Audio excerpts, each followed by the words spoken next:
Hello everyone, welcome to Rekha's kitchen. आज के আপনাদেরকে রোদে দেবার ঝামেলা বা চুলায় দেবার ঝামেলা ছাড়া আচার বানিয়ে দেখাবো।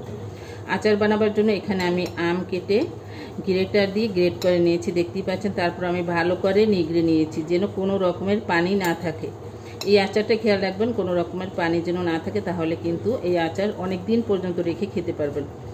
2 বছরেও কিন্তু এই আচারটা নষ্ট হবে না, খেয়াল রাখবেন পানি না থাকে। আচারটা বানাবার জন্য আমি এখানে একটা মশলা রেডি করে নিয়েছি। তার জন্য এখানে আমি নিয়েছি সরিষা বাটা, আমি একসাথে বেটে নিয়েছি। সরিষা নিয়েছি আদা, রসুন, কাঁচামরিচ, ভিনেগার দিয়ে আমি বেটে নিয়েছি। কোনো রকমের পানি কিন্তু ব্যবহার করা যাবে না, তাহলে কিন্তু আপনার আচার নষ্ট হবে। এখন এই সব মশলা আমি এই আমের ভিতরে দিয়ে দিব। আপনি পরিমাণ বুঝে মশলা দিবেন, আমি সবটুকুই দিলাম। এখন আমি এর ভিতর দিয়ে দেব সরিষার তেল। হাতে কিন্তু কোনো রকমের পানি লাগানো যাবে না, আর হাত দিয়ে কিন্তু এই আচারটা ধরা যাবে না, খেয়াল রাখবেন যেন কোনো রকমের হাত না লাগে। এখন আমি এর ভিতর দিয়ে দিলাম চিনি। কালারটা একটু সুন্দর আনার জন্য আমি দিয়ে দিলাম হলুদের গুঁড়া, দিয়ে দিব লাল মরিচের গুঁড়া, দিয়ে দিব স্বাদ মতো লবণ।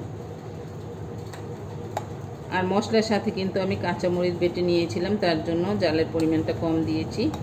এখন সব কিছুকে ভালো করে একটু মাখিয়ে নিব।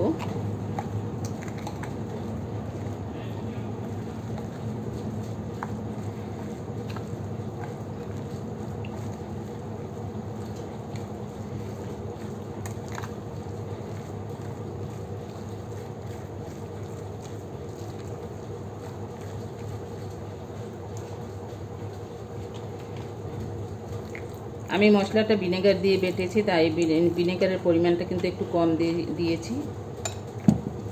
আর ভিনেগার কিন্তু অবশ্যই দিতে হবে, আচারে তো ভিনেগার দিতেই হয়।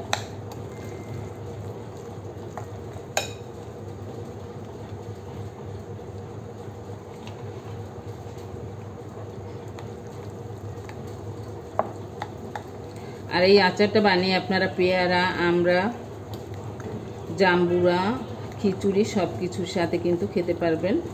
আর খেতে তো ভীষণ মজার হয় যদি জাম্বুরা পেয়ারার সাথে মাখিয়ে খান। আর আচার বানাবার পর কিন্তু কোনো রকমের ভিতর হাত দিবেন না। আর এই অবস্থায় আমি একটু জালটা চেক করে নিব, বা লবণ ঠিক হয়েছে কিনা চেক করে নিব।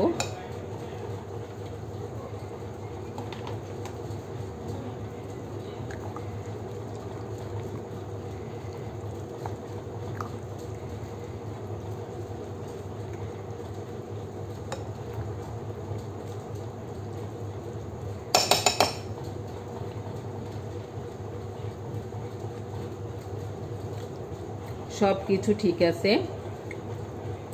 এখন আমি যে বয়মের ভিতর রাখবো সেই বয়মের ভিতর আমি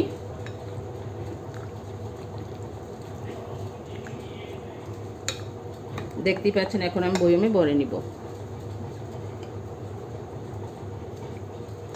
এর চেয়ে বেশি পাতলা করার আর দরকার নেই। আমের আচার পুরোপুরি আমার রেডি। আমার জালটাও ঠিক আছে আর মিষ্টিটাও ঠিক আছে, টক ঝাল মিষ্টি হবে।